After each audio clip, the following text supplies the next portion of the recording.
ابھی next question ہے، ہمارے معاشرے میں عوام الناس کی اکثریت یہ سوال پوچھتی ہے کہ عام غسل اور غسل جنابت میں کیا فرق ہے؟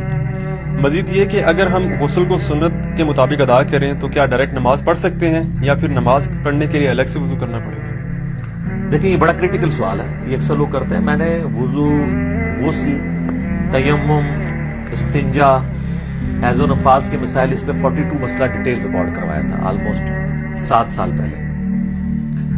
اس میں نے بتایا تھا سورۃ المائدہ میں سٹارٹ کے اندر ہی وضو کا طریقہ آیا ہے کہ چہرے کو دھویا جائے، اس کے بعد دونوں ہاتھ کونیوں تک، پھر سر کا مسا اور پاؤں کو دھویا جائے۔ بلکہ پاؤں کے مسے والا اختلاف بھی ہے اپنی جگہ، المصنف ابن ابی شیبہ میں موجود ہے کہ اکرمہ جو تابعی تھے ابن عباس کے شاگرد، وہ پاؤں میں مسا بھی کر لیتے تھے۔ اس کو زیادہ جھگڑا نہیں بنانا چاہیے۔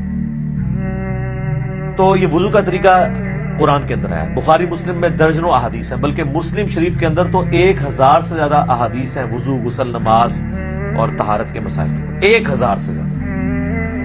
لیکن یہ آپ کو کہتے ہیں یہ وضو کا طریقہ تو امام حنیفہ نے بتایا،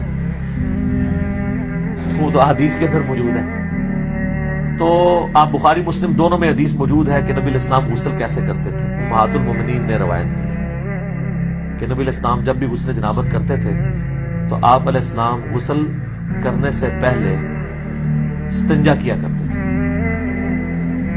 اس کے بعد آپ علیہ السلام زمین پہ ہاتھ مار کے مٹی لیتے تھے، اس زمانے میں ظاہر صابن تو نہیں ہوتا تھا، اور مٹی اس جگہ پہ ملتے تھے جہاں پہ مری وغیرہ لگی ہوتی تھی تاکہ اس کو صاف کرتے، ظاہر وہ سمپل پانی سے تو صاف نہیں ہوتی۔ اس کے بعد آپ علیہ السلام، بخاری مسلم کے الفاظ ہیں کہ نماز کا سا وضو کرتے تھے، کلی کرتے تھے، غرغرے کے ساتھ سنت ہے، ناک میں پانی ادھر تک چڑھاتے تھے۔ اور وہ ابو داؤد میں الفاظ موجود ہیں کہ اگر روزہ نہ ہو تو پھر تو آپ اوپر تک چاہیں، روزہ ہو تو آپ بس نارملی جتنے ہے پانی۔ اس کے بعد چہرہ دھوتے تھے، نماز کا سا وضو کرتے تھے، پاؤں چھوڑ دیتے تھے۔ اس کے اندر ایک حکمت تھی، کیونکہ کیچڑ تھا، نیچے پانی جمع ہوتا تھا، اور اس زمانے میں لوگ شلوار نیچے سے نہیں پہنتے تھے، تہمت ہوتی تھی، نیچے سے پہنے تو کیچڑ پاؤں پہ لگ گیا۔ تہمت میں جو کر رہا ہے تو وہ تو اوپر سے پہن لے گا اور پاؤں اس کے کیچڑ والے ہوں گے، اور بخاری مسلم میں الفاظ ہے نبی علیہ السلام باہر آ کے پاؤں دھوتے تھے۔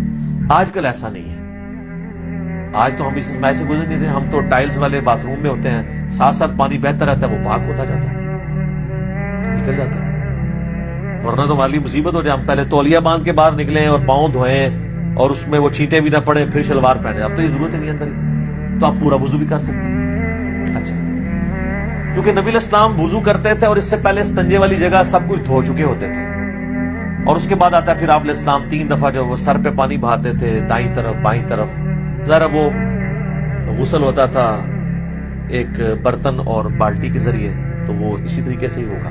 آج کل تو شاور ہے، مسئلہ ہی کوئی نہیں ہے۔ تو اس کے بعد آپ پاؤں باہر نکل کے دھوتے تھے، اور اسی وضو کے ساتھ، غسل کے ساتھ وضو بھی شمار ہو جاتا تھا۔ لیکن یہ اس صورت میں ہے جب غسل کے دوران آپ کے ساتھ کوئی ایسا معاملہ نہ ہو جو وضو کو توڑ دیتا ہے۔ اگر اسی دوران کسی کی ہوا خارج ہو جاتی ہے یا پیشاب کا قطرہ نکل جاتا ہے تو پھر وہ غسل کر کے نکلے اور کہ جی میرا وضو ہو گیا، تو اپنے آپ کو ہی دھوکہ دے رہا ہے، کیسے ہو گیا؟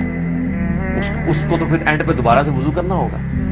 یا اسی دوران اگر شرمگاہ کو ہاتھ لگ جاتا ہے، اگرچہ اختلافی مسئلہ ہے لیکن کبھی دلائل اسی طرف ہے کہ نیکڈ اگر شرمگاہ کو ہاتھ لگ جائے، یعنی ڈائریکٹ پردے میں حائل ہو کے لگے، وہ تو کوئی مسئلہ نہیں، ڈائریکٹ لگ جائے تو اس کا وضو ٹوٹ جاتا ہے۔ تو اس میں بہتر یہی ہے کہ احتیاط اسی میں ہے کہ آپ اینڈ میں دوبارہ وضو کر کے ہی باہر نکلیں، کیونکہ بعض اوقات ہاتھ لگ ہی جاتا ہے اور اتنا دھیان بھی نہیں رہتا اس طرح کے معاملات میں۔ لیکن اگر یہ سارا معاملہ ہے تو کوئی مسئلہ نہیں ہے، پھر تو آپ کا وضو اور غسل اکٹھے ہی ہوگا، آپ کو دوبارہ وضو کرنے کی ضرورت نہیں ہے۔